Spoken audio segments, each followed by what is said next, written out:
오늘 함께 보실 말씀은 전도서 3장 1절에서 15절까지의 말씀입니다. 전도서 3장 1절에서 15절까지의 말씀, 구약 950 페이지에 있습니다. 1절에서 15절까지의 말씀을 교독하겠습니다.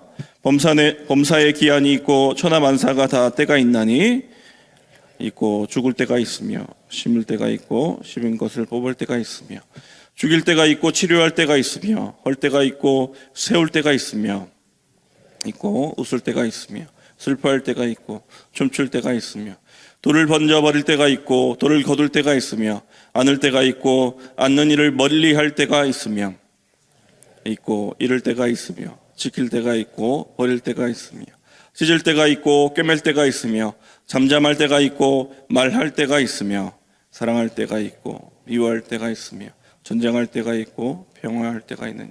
일하는 자가 그의 수고로 말미암아 무슨 이익이 있으랴. 하나님이 인생들에게 노고를 주사 애쓰게 하신 것을 내가 보았노라. 하나님이 모든 것을 지으시되 때를 따라 아름답게 하셨고 또 사람들에게는 영혼을 사모하는 마음을 주셨느니라. 그러나 하나님의 하시는 일의 시종을 사람으로 측량할 수 없게 하셨도다. 사는 동안에 기뻐하며 선을 행하는 것보다 더 나은 것이 없는 줄을 내가요. 사람마다 먹고 마시는 것과 수고함으로 낙을 누리는 그것이 하나님의 선물인 줄도 또한 알았도다. 하나님께서 행하시는 모든 것은 영원히 있을 것이라. 그 위에 더할 수도 없고 그것에서 덜할 수도 없나니 하나님이 이같이 행하심은 사람들이 그의 앞에서 경외하게 하려 하심인 줄을 내가. 함께 읽겠습니다. 이제 있는 것이 옛적에 있었고 장래에 있을 것도 옛적에 있었나니 하나님은 이미 지나간 것을 다시 찾으시느니라. 아멘.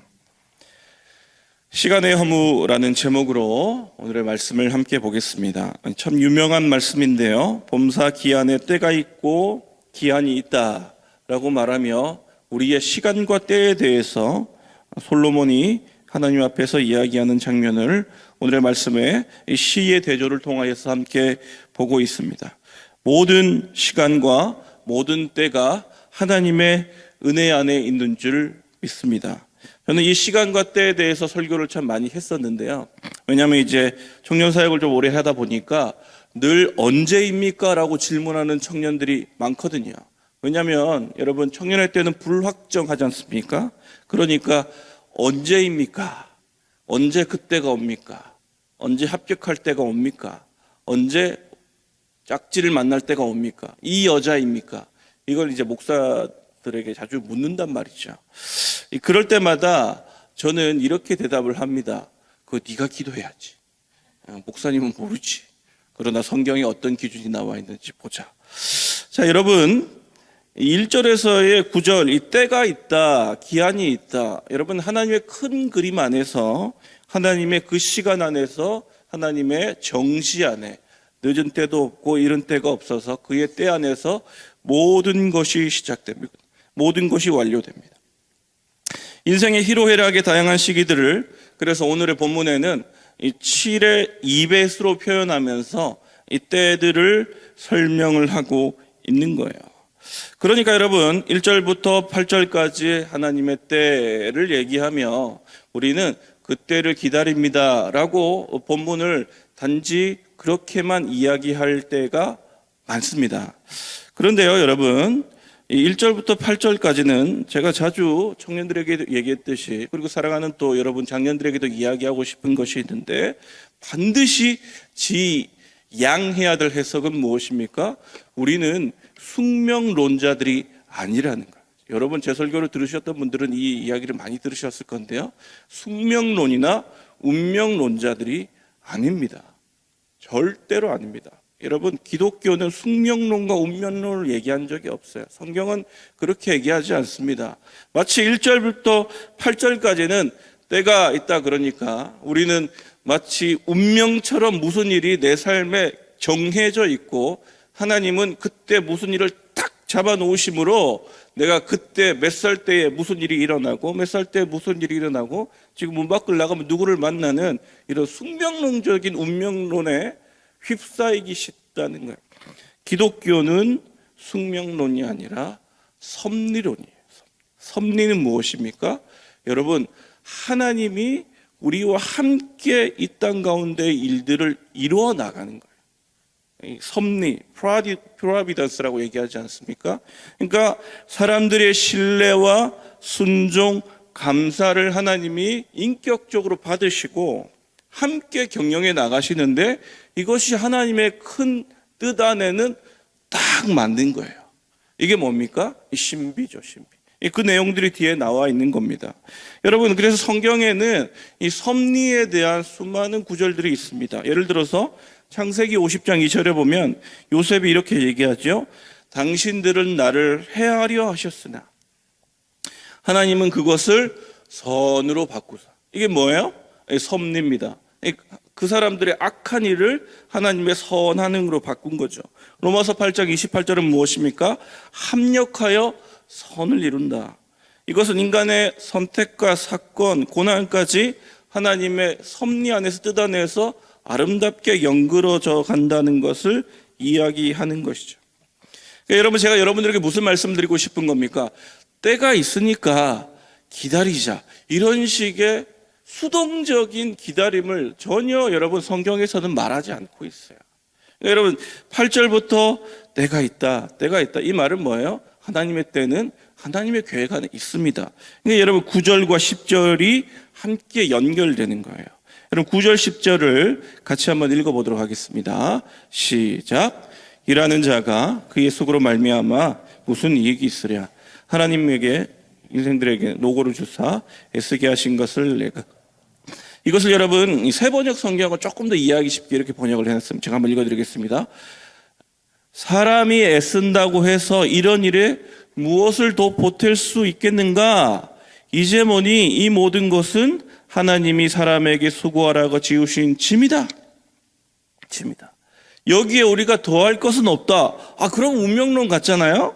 운명론 같죠? 하나님이 짐 지으신 거라니까 야, 할 수 있는 게 없네. 이렇게 생각하기 쉽다는 거예요. 그러나 11절과 12절에 어떻게 연결이 됩니까? 모든 것을 지으시되 때를 따라 아름답게 하셨고 사람들에게 영혼을 사모하는 마음을 주시고 측량할 수 없게끔 하심으로 12절에 해야 할 일이 있는 거예요. 똑같은 어제의 결론이 좀 무엇입니까? 기뻐하고 선을 행하고 그리고 하나님 나에게 주시는 것으로 먹고 마시며 그것을 수고하는 거예요. 그죠? 또 수고가 나오는 거예요. 어제 여러분 무엇이었습니까? 하나님 없는 수고에 대해서 설교를 했죠. 오늘은 무엇입니까?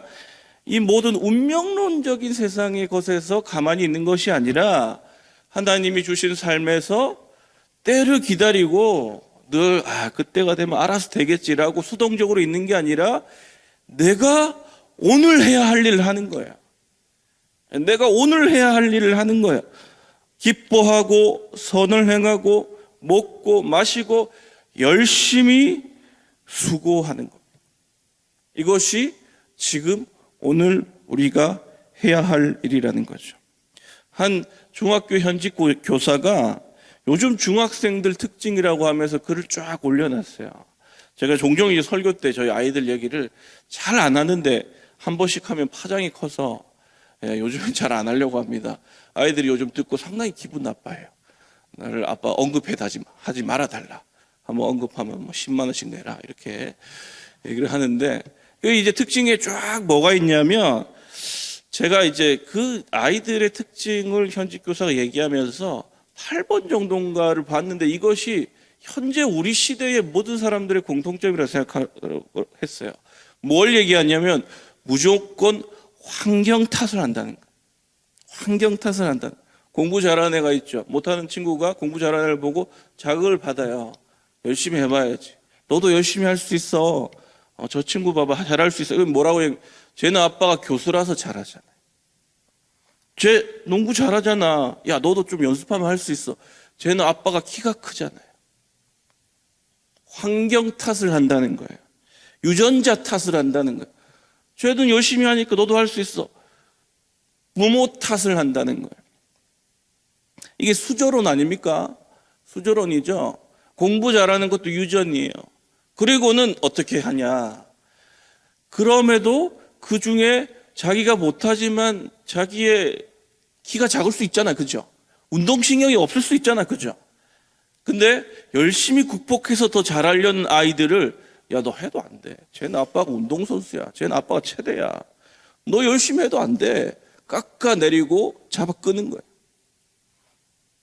이것이 여러분 요즘 중학생들이 노력하지 않는 기저에 있는 마음이라고 합니다. 저는 그 글을 보는데 이것이 마치 우리 안에 신앙을 하는데 때가 있어. 때가 있어. 그러니까 기다리면 돼. 라고 말하며 하나님이 적극적으로 오늘 주의 뜻대로 살아가라라도 우리에게 그 뜻대로 달려가라라고 얘기하는 우리에게 때로는 환경이 힘들고 어렵지만은 그럼에도 불구하고 이 상황을 이겨내기 위해서 고군분투하는 신앙인들에게 마치 오늘의 본문만을 딱 잘라서 때가 있으니 기다리자 라는 수동적인 신앙인들을 양상해내지 않나 라는 안타까움이 있어요. 사실 이 구절을 가지고 그렇게 청년들에게 그렇게 체근했거든요. 8절까지만 읽으면 안 된다. 그렇게 제가 체근했습니다. 하나님 때가 있으면 자매가 오겠죠. 네가 노력을 해야지. 네가 좀 깔끔하게 입고, 머리도 좀 감고 좀 살도 좀 빼고. 여러분 어떻습니까? 여러분 신앙의 길을 걸어가는데 하나님의 뜻대로 살아간다라고 얘기하는데 우리는 자꾸 하나님 때 언제입니까? 하나님 뜻이 무엇입니까? 자꾸 묻거든요. 여러분 이제 물을 필요가 없어요. 안 묻는다는 게 아니고 뜻이 중요하지 않다는 게 하나님의 뜻은 성경에 분명히 나와 있어요. 하나님을 사랑하고 이웃을 사랑하는. 하나님 때는 언제입니까? 지금이요, 지금. 그때가 아닙니다. 그때가 아니에요. 지금입니다. 여러분 그래서 오늘 이 마음을 가지고 살아갈 때에 전도서 기자 솔로몬은 무엇을 얘기합니까? 12절 13절에 사람들이 사는 동안에 기뻐하며 선을 행하는 것보다 더 나은 것이 없는 줄을 내가 알았고 뜻을 찾고 때를 찾으면서 하염없이 수동적으로 가만히 있는 것이 아니라 오늘 기쁨으로 하루를 살아가고 끊임없이 나와 함께하는 이들에게 선을 베풀려 하며 성경에 나와 있는 주의 뜻대로 살아가려고 하고 먹고 마시고 열심히 나의 일에 수고할 때에 뭐예요? 섭린 거예요. 여러분의 열심과 하나님의 놀라운 계획이 함께 연합하여 위대한 주의 나라를 이루어가는 주의 백성이 되는 줄 믿습니다. 말씀을 정리하겠습니다. 여러분 이것이 하나님의 신묘막측함. 근데 여러분 여러분의 최선의 노력이 있음에도 불구하고 하나님의 뜻은 그대로 이루어집니다. 이게 신비예요. 이게 신비입니다. 하나님은 여러분의 그 모든 것들을 함께 사용하시죠. 우리는 그 일에 무엇을 빼거나 더할 수 없어요. 우리의 모든 선택도 그분의 뜻 안에 있습니다. 그러면 우리가 아무것도 안 해도 됩니까? 그것이 아니라 오늘 우리가 행해야 할 기쁘고 감사하며 주의 뜻대로 살아가며 열심 다하고 수고하며 먹고 마시며 주 안에서 감사함으로 살아가는 일이야말로 하나님의 놀라운 섭리 안에 우리가 최선을 다하는 삶인 줄 믿습니다. 여러분 각자의 신앙의 환경도 다르거든요. 1대도 계시고 3대도 계시고 어떨 때는 홀로 집안에서 신앙생활 하시는 분도 계시잖아요. 하나님 안에서 자신만의 최선을 다하시기를 그 길을 달려가며 주와 함께 믿음의 삶을 살아가며 주의 놀라운 섭리를 경험하는 여러분 되시기를 예수 그리스도의 이름으로 축복합니다. 하나님 감사합니다. 전도서의 말씀을 통하여서 연기와도 같은 세상에서 우리의 삶이 허무에 이르지 않고 하나님의 열심과 우리의 열심이 합작하여 놀라운 주의 일을 이루는 줄을 믿습니다. 주의 때를 수동적으로 기다리지만 않고 하나님과 함께 믿음의 삶을 전진해 나가는 모든 세련함의 교훈을 낼 수 있도록 함께 하시고 인도하여 주시옵소서. 감사드리며 우리 구주 예수 그리스도의 이름으로 기도드리옵나이다. 아멘.